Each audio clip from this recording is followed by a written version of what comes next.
Ya Rab, mazlumlara imdad eyle. Zulüm galip gelmesin. Bir yardım eli gönder. Hak sancağını yere düşürmesin. Alem gölgesinde birleşsin. Yüreklere umut olsun.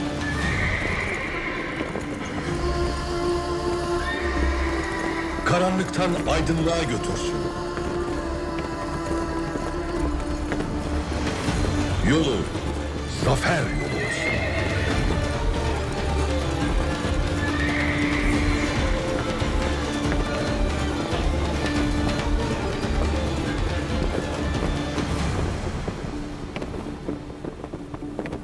Yüce gayesi destan olsun.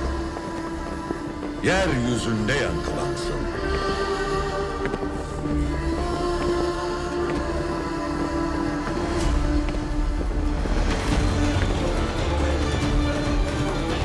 Cihana adalet, Kudüs'e hürriyet.